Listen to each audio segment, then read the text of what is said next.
I've had two very weird dreams in the last few days, both about my fish tank. I guess it's because I've got nothing else to dream about that I have to dream about my fish tank.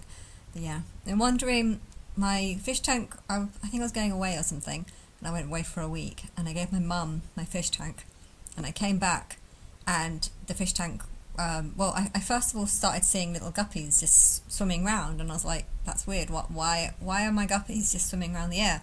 They're supposed to be in the fish tank. And then I went to go and put them in the fish tank and realised that the fish tank was missing. There was no fish tank, and basically my mum had just let all the fish out of the fish tank and they were all just floating around, and I was getting really confused because I was like, fish dry out if they're not in water. They're going to die. How can I look after them, or how can they survive if they're not in a fish tank full of water? And my mum was just looking very confused. Oh, I didn't know that. You should know fish belong in a fish tank. And so, but yeah, and then I was like panicking. How am I going to get a new fish tank? Where is this fish tank gone? How long are they going to last for not being in a fish tank? But they're all just swimming around the air, and it was kind of cute. You had to go around catching them all. But yeah, it was a very strange dream. And I had another dream about my fish tank yesterday. The dream was, again, it was in my parents' flat, and I'd made them look after my fish for some unknown reason.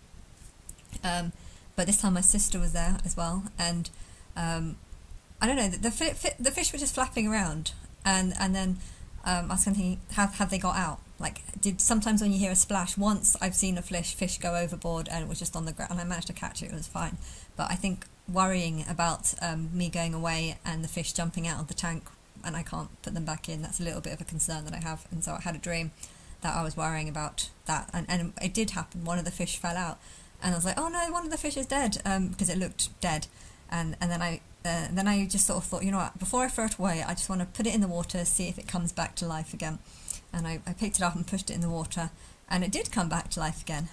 And then I was like, oh, thank gosh, that's good, it's alive, it didn't die. Make sure there was no other fish that fell out of the water.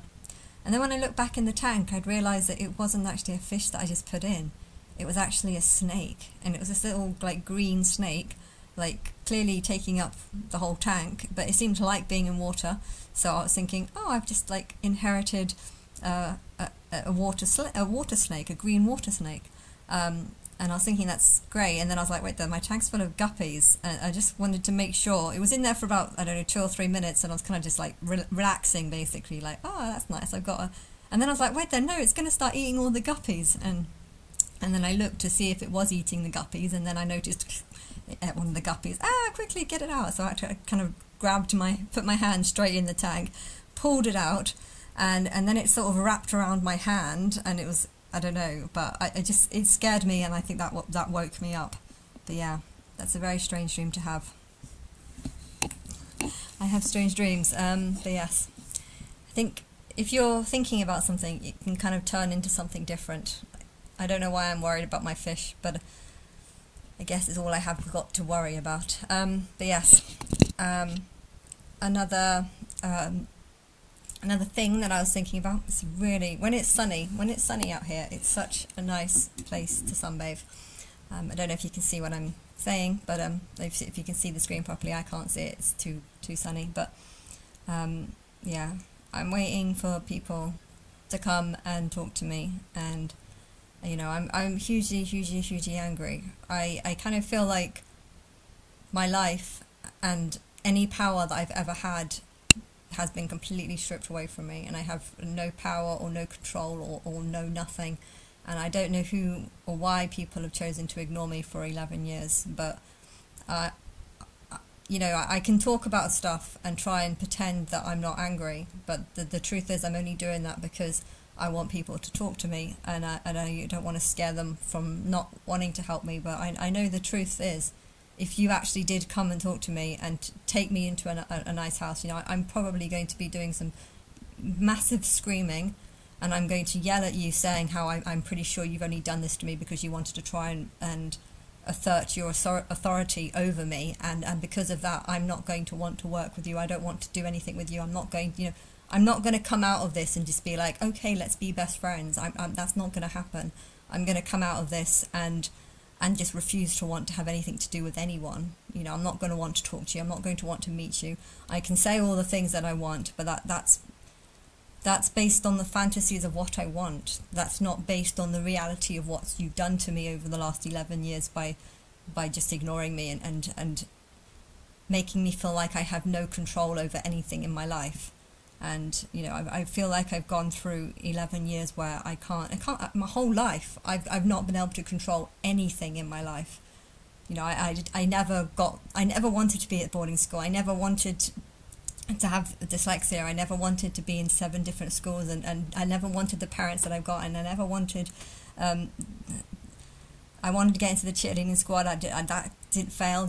Every single thing in my life has not been what I wanted, and I feel like I have no power to change it or do anything, and therefore I'm not going to come out of this feeling strong.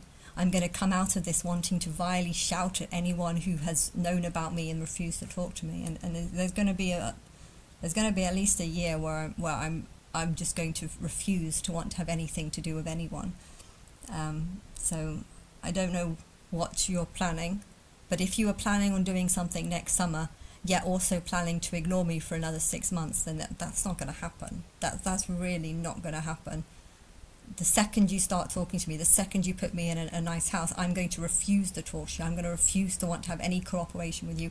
I feel like you've stolen my power away from me by not letting me do anything that I want and making me feel like I have no choice on anything. And it's going to take at least a year for me to want to even talk to you. That's the reality that we're in. Right now I don't feel like I'm talking to you. I feel like I'm talking to a computer. And I feel like humans are just robots, and I hate them, but I'm still stuck in this computer, so what can I do?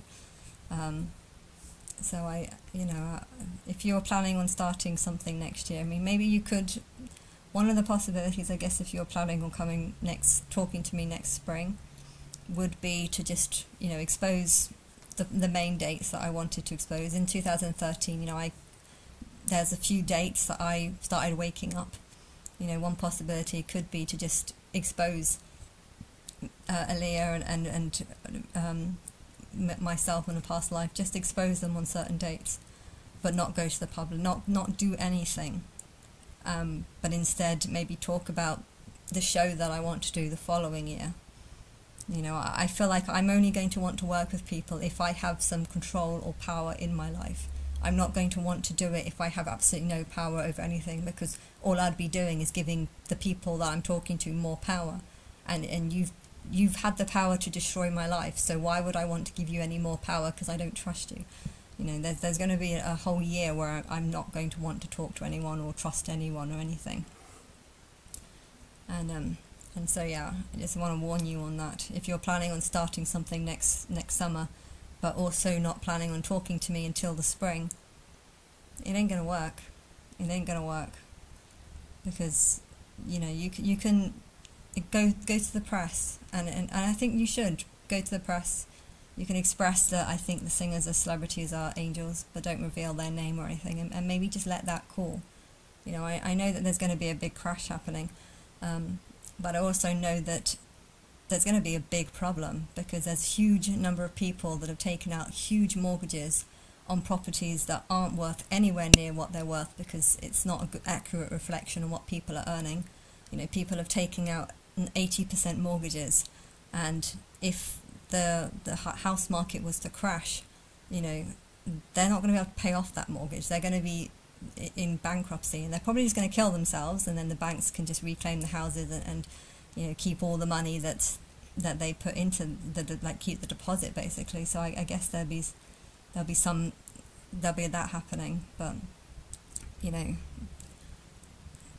if I was to expose myself as being Christ next year, and expose myself as being Darla and Aaliyah, and then you just kind of let that settle, and then just see how that settles. Okay, they're going to be wanting to know why I'm not talking to people or why I'm not getting involved in anything. But yeah, if nothing happens, if you're coming to me in October, if you're coming to me this month, then maybe we can set up something for next summer and do the fake sacrifice along with everything else. But if you're planning on ignoring me for another 6 months, there's no way that the fake sacrifice should be done straight away, because I'm not going to be in any kind of mood or mindset to want to work or help or communicate with people. That's not going to happen.